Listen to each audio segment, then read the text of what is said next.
Hello students, this is Miss Thornbrew, and I would like to help you learn about satire, and we'll fill in the blanks in the worksheet, and then down here you will have some of your own thinking to do. And it goes like this.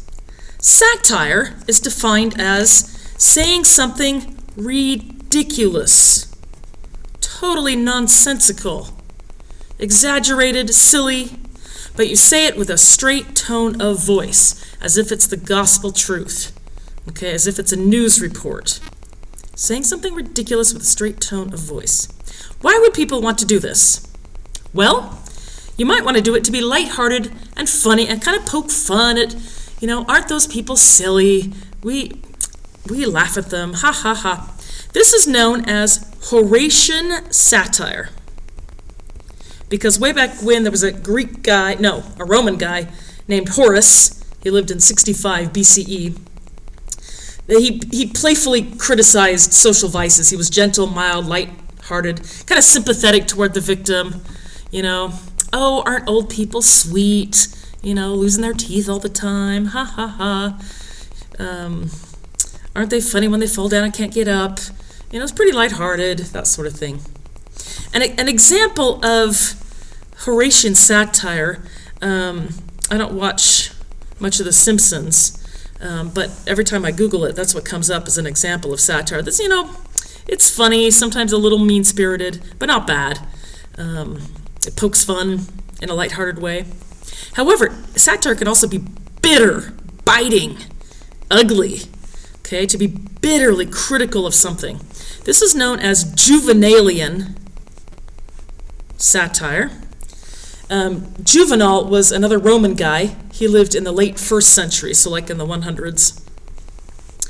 And he was known for dark, aggressive, contemptuous, scornful, savage ridicule of social things. And I kind of like that, his name, Juvenal, Juvenalian satire, because it's like going for the jugular vein in your throat. Mean-spirited, okay, very pessimistic. Now guys, every time you Google Juvenalian satire, one of the first things that comes up is Lord of the Flies.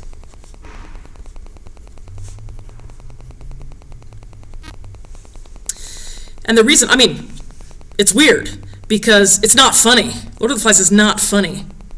But does it qualify to have it be something ridiculous, something exaggerated that's probably not ever really going to come true, but say it with an absolutely straight tone of voice? Yeah, it does, and it's making a dark commentary on social institutions and the fate of humans, so it definitely qualifies as darkly satirical, even though it is not funny, okay? In terms of comedy, or in terms of comics, they always say that The Simpsons is like Horatian satire. Oh, what's that awful mean, it's not Family Guy, it's, South Park. Yeah? Dark, mean-spirited? What about the Colbert Late Show with Stephen Colbert? He is known for his satire, saying ridiculous things with a serious tone of voice. I'd say sometimes he's lighthearted and funny, sometimes he's darkly, bitterly, when he's Trump bashing at his worst, he can be bitterly, bitingly critical. Okay, the time has come to pick a pet peeve, something that bugs you. The worse that you actually hate it, the better your satire will be. It'll be easier. I hate when little kids run into me in the swimming pool because they don't watch where they're going. Little kids run into me in the pool. It's so gross. They're so slimy. I mostly don't like it because they're not watching where they're going. Bam! Oh, sorry. I don't like that. Now, for a pet peeve, you could pick anything you want. Reality TV shows, obsession with fashion, school dances, bad drivers, family vacations, if you don't like them, extreme makeover shows, Walmart, standardized testing. You could even criticize Lord of the Flies if you want to. Okay, and here's what we're going to do. The first thing you need to do, right in this space, is to write about that pet peeve as if you absolutely love it so much. This is an example of verbal irony. Okay, verbal irony is defined as saying the opposite of what you really mean. You can just put saying opposite. It's like sarcasm, but sarcasm is always mean. Verbal irony isn't always mean. Verbal irony could be just something like looking outside on a snowy day and going, "Ha, what a nice day." And the tone of your voice conveys the fact you really mean the absolute opposite. Okay? So take a second to write about your pet peeve in this way that just says, "Oh my God, oh guys, I love it. I love it when kids run into me in the pool. That slimy feeling I get when they rub off on me, it is the best ever. Don't you think? Yeah, it gets my blood pumping, my adrenaline going. It is amazing." And of course, I'm being completely ironic, verbally ironic. Okay? You could pause the video and do that now, or you could listen to the rest of my speech and then go back and write these sentences. Okay, remember, you're not writing what I wrote. Don't write about kids in the pool, write about your own pet peeve. Not mine, yours, okay? The second thing I'd like you to write is, I want you to take that pet peeve and make it way worse than it really is. Totally exaggerate it. This is an example of a fancy term called hyperbole, and it just means exaggeration. Hyperbole means to exaggerate.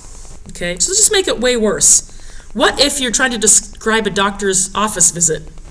What if you said something like, "After waiting 943 days and 14 minutes to see a doctor, I was finally admitted into the waiting room. And there, somebody I'd never met took my blood pressure and my pulse and my temperature and my whole health history, including the hangnail I had in the 4th grade and my wallet and my dignity. And then I was allowed into the actual patient room where I had to wait another 7 weeks. That's ridiculous. Nobody actually goes through that, but it pokes fun at how slow and tedious it is to go to the doctor, okay? So exaggerate it, make it way worse as you write about your pet peeve. The next one I think is super fun. Make up fake agencies or institutions to back up your points, or make up fake facts. If you are indeed trying to say something ridiculous with a straight tone of voice, you want to be as convincing as possible. And so, let's see, what's another good pet peeve?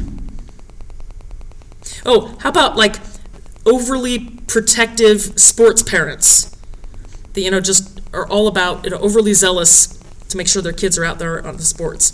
What if you made up, what if you took a real agency like the U.S. Department of Health and just made up facts about it? Guys, the U.S. Department of Health has just declared that parents who overprotect their kids on the sports field and become, too obsessed with their kids' sports, it's actually been diagnosed as a mental illness, and it turns out that 97% of doctors agree that these parents should be institutionalized and locked up in an insane asylum. 97%. Okay, guys, I just made that up. It's ridiculous. So make up an institution. Maybe you could make up an institution about, thinking about my kids in the pool. The U.S. Department of Aquatics has ascertained that 98% of children's slime is toxic. I'm just making it up. And last but not least, this one's the trickiest, okay? And what we're doing here is mixing two systems together. One of the systems is going to be that thing that you hate. And then you're going to take the vocabulary and the culture of something else and apply it to that thing you're trying to make fun of. What?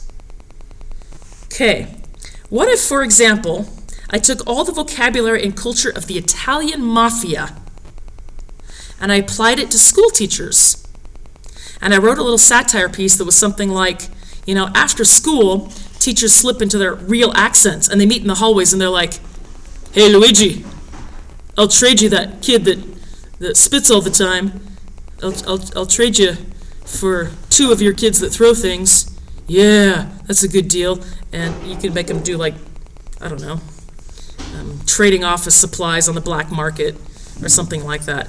And by using the Italian mafia language, you're poking fun at teachers. A very common one would be something like school as prison. Use the vocabulary of a prison to describe a school. You could say something meaningful about schools. What if the founding fathers wrote everything that they wrote, but did it in Facebook format? So take Facebook style or text message or Twitter style and pretend like the founding fathers were doing it. What if Justin Bieber had his own theme park? Take everything you know about theme parks and apply it to something. Okay, I do realize that this is a tricky one. Think really hard about your thing. And what's some other system that's kind of like it, but different? When I was talking the other day about my kids in the swimming pool, I talked about it being like a shark infestation, a feeding frenzy, where the second I put my toe in the water, kids swarm like sharks or piranhas to come and attack me and get their slime on me. Okay, so give it your best shot with that one. It's kind of tricky. Online students only, please watch the following video. Okay, it's on YouTube. It's called The Truth About Running. It's a Studio C clip, clean and appropriate for school. It's only about 3 minutes long. This video takes all the vocabulary about something and applies it to make fun of something else. Okay, find that out. My kids in class watched that and got a little bit of knowledge, and that will help you to understand more about what mixing systems is all about to create satire. Okay, my in-class students, you may submit this in hard copy when you see me next. You may submit it online if that makes you more comfortable.